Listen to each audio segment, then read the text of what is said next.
Ever wonder what is going on when you see an Olympic-style Taekwondo match, and what all those hand signals by the referee mean?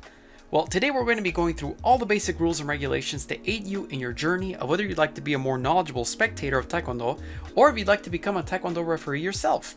Let's start with the basics. There are many types of Taekwondo, such as ITF, WT, and ATA. The one we're going to be delving into is WT, or World Taekwondo. WT and Kukkiwon are closely associated, but are two different organizations. WT deals with Pumse and sparring competition, and is in charge of anything related to Taekwondo sparring in the Olympics. Kukkiwon, meanwhile, is in charge of everything to do with certification, such as Dan promotions and instructor certifications. Taekwondo, besides being a martial art, is an Olympic sport, and all referee commands are in Korean, and the formal language of communication is in English. So this means if you need to talk to the coaches or other referees in an international setting, you would communicate in English. We're going to be focusing on sparring, or combat between two competitors using protective gear that follows strict rules. Sparring allows participants to place themselves in a simulated combat situation where they can test their skills with a live reacting opponent instead of a paddle or other inanimate targets. In a standardized WT tournament, the two competitors will fight in a mat with an octagon. At the start of every match, the two opponents, one being the blue competitor, or Cheung, and the other red, or Hong, will stand opposite from each other, while the referee will stand in between them to signal the start of the match, as well as several other situations, which we will soon be getting into and breaking down. There are a ton of precise measurements and conditions that must be followed for any Taekwondo tournament to be approved by WT, which include how large the contest area is, 8x8, how large the competition area is, no larger than 12x12, as well as the measurements in every other possible boundary. We're not going to go into every single measurement, as that is not the purpose of this video, but this graphic gives you a pretty clear idea of just how precise everything needs to be measured out to ensure a fair fight. And not only that, factors such as elasticity and slipperiness of the mat must also be approved before competitions, as well as the mat's color and reflectiveness. And of course, the dobok, or uniform, used in competition. Even things such as what protective equipment is used, trimming one's nails, and not wearing any kind of metallic article on themselves, such as rings or glasses, are part of the rules of a WT match. Assuming all these regulations are being followed, how are the matches structured? The duration of a contest is 3 rounds, which last 2 minutes each, with a 1-minute rest period between rounds. The way the best of 3 system works is that if a competitor wins the first and second round, said competitor will be declared the winner of the match. If both competitors win a round, the third round will be used to determine who is the winner. The only body surfaces that can be used to score points are the forefist and any part of the foot below the ankle. All open-handed techniques are prohibited in sparring. Hand techniques cannot be directed at the face, but foot techniques are allowed to the head. Each successful hit will earn a competitor a different amount of points, providing that the strike was executed with proper technique, balance, and power. This evaluation used to be done by judges, but there's been a shift in almost exclusively using sensors which determine if a point is scored.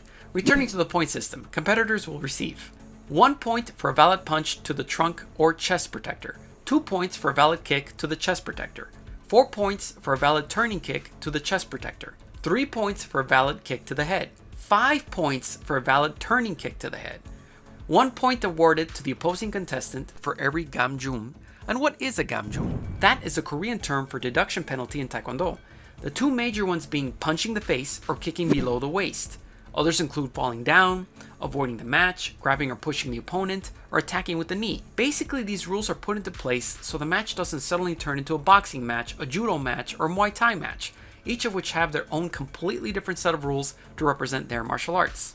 We will explore penalties in depth further on in the video. The match score will be the sum of points of the 3 rounds. It should be said here that every round also resets the score, and penalties start from scratch. If a contestant receives 5 gamjum penalties at the end of a round, the referee will declare the contestant loser by referee's punitive declaration, also known as PUN. Now that the points have been tallied up, there are several different ways that a match will end. Let's go through them. They are: win by referee stops contest, or RSC. This is the equivalent of a TKO in boxing, where a contestant has been knocked down by an opponent's technique and cannot resume the contest even after a count. Win by point gap, or PTG. This is when there's a significant point difference between the competitors during a round. Win by withdrawal, or WDR. The competitor wins by default because the opponent withdrew for any reason. Win by disqualification, or DSQ. The competitor fails to weigh in at an appropriate weight or doesn't even show to the weigh-in at all. Win by referee's punitive declaration, or PUN. The referee declares a PUN if the competitor accumulates 5 gamjums during a round. Win by disqualification for unsportsmanlike behavior, or DQB. This is when a competitor is disqualified if he or she is found manipulating sensors, cheating at weigh-in, violates anti-doping rules, or commits other serious infringing behavior. Now that you're familiar with how a match begins and ends, let's delve into the key role that the referees play in a match. All referees must be holders of referee certification and registered by USA TKD or World Taekwondo, and they must be in good standing. They oversee and guide the match, and their main responsibilities include overseeing and controlling the competitions, inspecting all competitors before matches, providing competition rules, declaring the beginning and end of matches, and giving warnings and instructions to competitors, announcing deducted points as well as disqualifications, signaling invalid scores, and controlling all activity in the ring, overseeing the safety of the competitors, signaling stops of the time clock, collecting and submitting judges' scorecards at the conclusion of each match, providing opinions to juror requests about judges' decisions. So how do they go about doing all of this? They primarily operate in a match by calling out specific terms in Korean, as well as using hand signals. Let's go over some of these different Korean terms. Shijok. This means start and signals the start of the match or round. Guman. This means stop.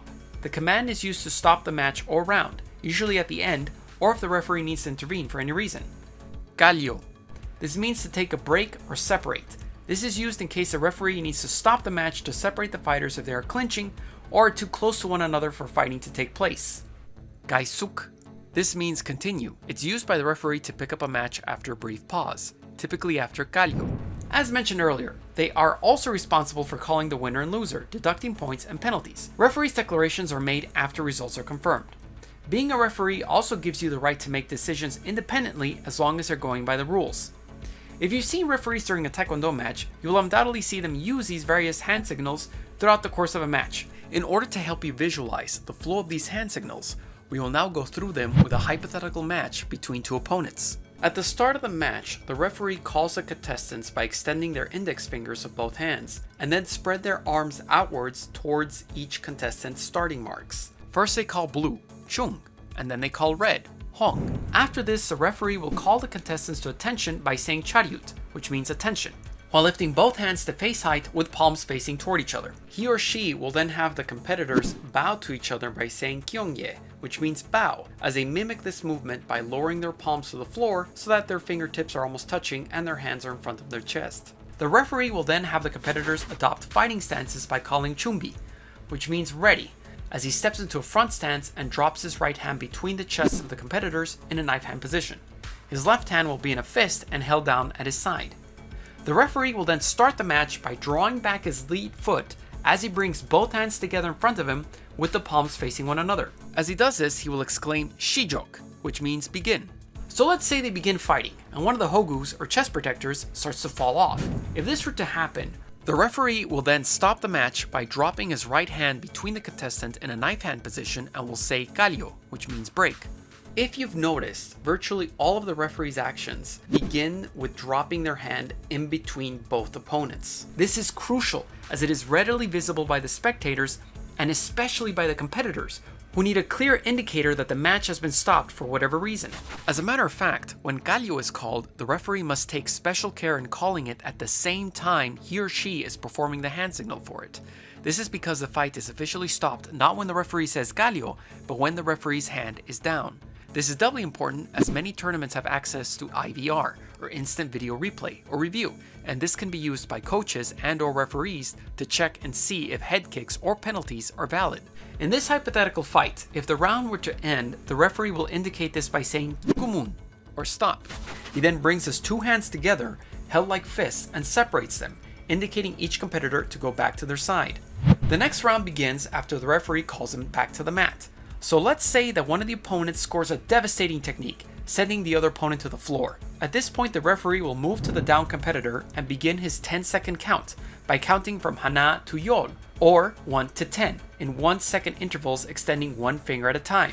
If said devastating technique leaves the other opponent completely unable to continue, or in other words, cause an intense injury that requires medical attention and can't just be shaken off, the referee will call the doctor by extending the arm in front of them as usual, then move the arm upwards with the palm facing outward, and then make a motion towards the fallen opponent.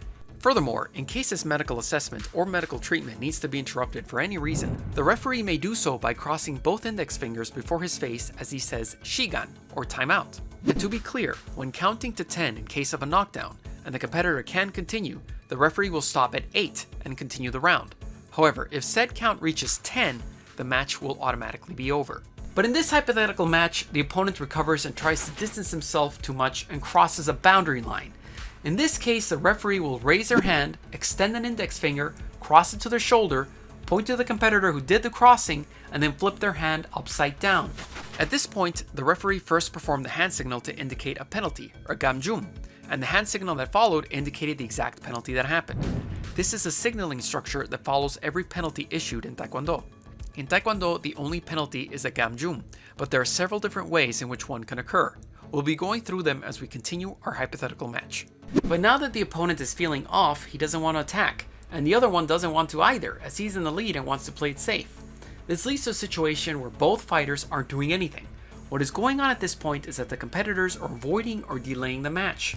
In this case, the referee will put two fists together in front of their chest in a clashing motion while saying "gongyuk." But said opponent is tired, so they may start grabbing onto their opponent in frustration. In case this happens, the referee will again point out the competitor who's making the infraction and then flip his hand upside down at chest height and make a closing motion, indicating that the competitor grabbed.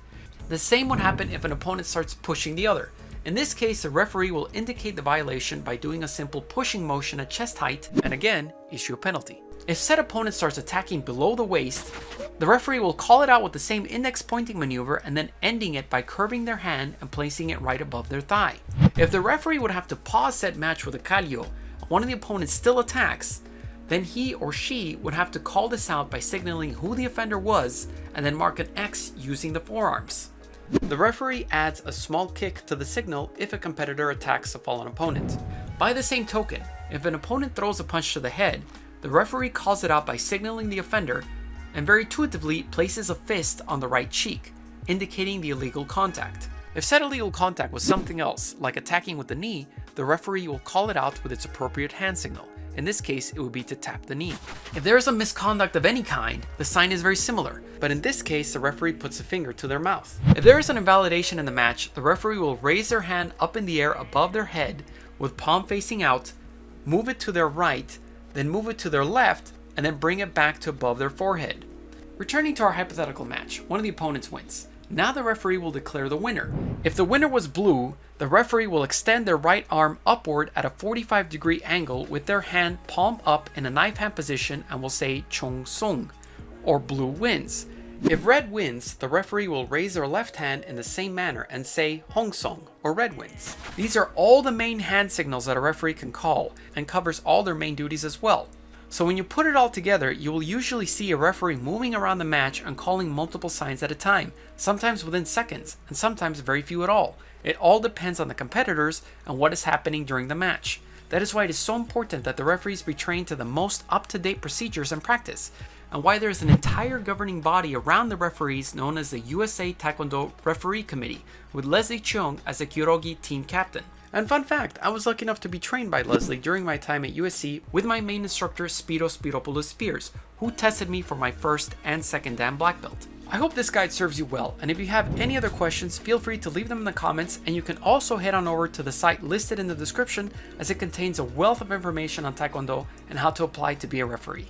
Thanks for watching, and see you next time. I'd like to thank each one of my Patreon members as their contribution helped in the making of this video. If you'd like to contribute and appear in the credits in the future, my Patreon page is Godzillarex and it's in the description below.